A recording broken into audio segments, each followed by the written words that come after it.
اگر تم پیغمبر کی مدد نہ کرو گے تو اللہ ان کا مددگار ہے۔ وہ وقت تم کو یاد ہوگا جب ان کو کافروں نے گھر سے نکال دیا۔ اس وقت دو ہی شخص تھے، جن میں ایک ابو بکر رضی اللہ تعالی عنہ تھے، دوسرے ہمارے پیغمبر صلی اللہ علیہ وآلہ وسلم۔ جب وہ دونوں غار ثور میں تھے، اس وقت پیغمبر اپنے رفیق کو تسلی دیتے تھے کہ غم نہ کرو، اللہ ہمارے ساتھ ہے۔ تو اللہ نے ان پر تسکین نازل فرمائی اور ان کو ایسے لشکروں سے مدد دی جو تم کو نظر نہیں آتے تھے، اور کافروں کی بات کو پست کر دیا۔ اور بات تو اللہ ہی کی بلند ہے، اور اللہ زبردست ہے، حکمت والا ہے۔ تم ہتھیار تھوڑے رکھتے ہو یا بہت، گھروں سے نکل آؤ اور اللہ کے رستے میں مال اور جان سے جہاد کرو، یہی تمہارے حق میں بہتر ہے، بشرطے کہ سمجھو۔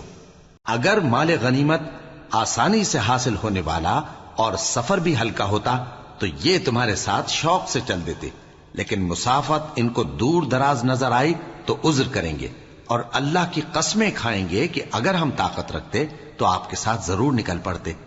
یہ اس طرح اپنے آپ کو ہلاک کر رہے ہیں، اور اللہ جانتا ہے کہ یہ جھوٹے ہیں۔ اللہ تمہیں معاف کرے، تم نے پیشتر اس کے کہ تم پر وہ لوگ بھی ظاہر ہو جاتے جو سچے ہیں، اور وہ بھی تمہیں معلوم ہو جاتے جو جھوٹے ہیں۔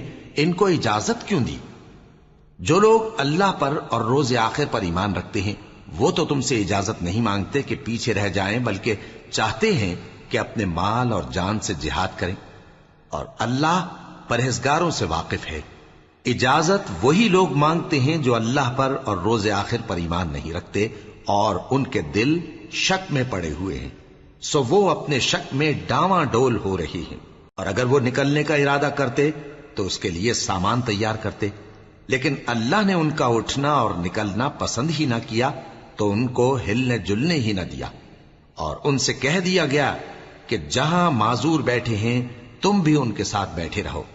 اگر وہ تم میں شامل ہو کر نکل بھی کھڑے ہوتے تو تمہارے درمیان شرارت کرتے اور تم میں فساد ڈلوانے کی غرض سے دوڑے دوڑے پھرتے، اور تم میں ان کے جاسوس بھی ہیں، اور اللہ ظالموں کو خوب جانتا ہے۔ یہ پہلے بھی طالب فساد رہے ہیں اور بہت سی باتوں میں تمہارے لیے الٹ پھیر کرتے رہے ہیں، یہاں تک کہ حق آ پہنچا اور اللہ کا حکم غالب ہوا، اور وہ برا مانتے ہی رہ گئے۔ اور ان میں کوئی ایسا بھی ہے جو کہتا ہے کہ مجھے تو اجازت ہی دیجئے اور آفت میں نہ ڈالیے۔ دیکھو یہ آفت میں پڑ گئے ہیں، اور دوزخ سب کافروں کو گھیرے ہوئے ہے۔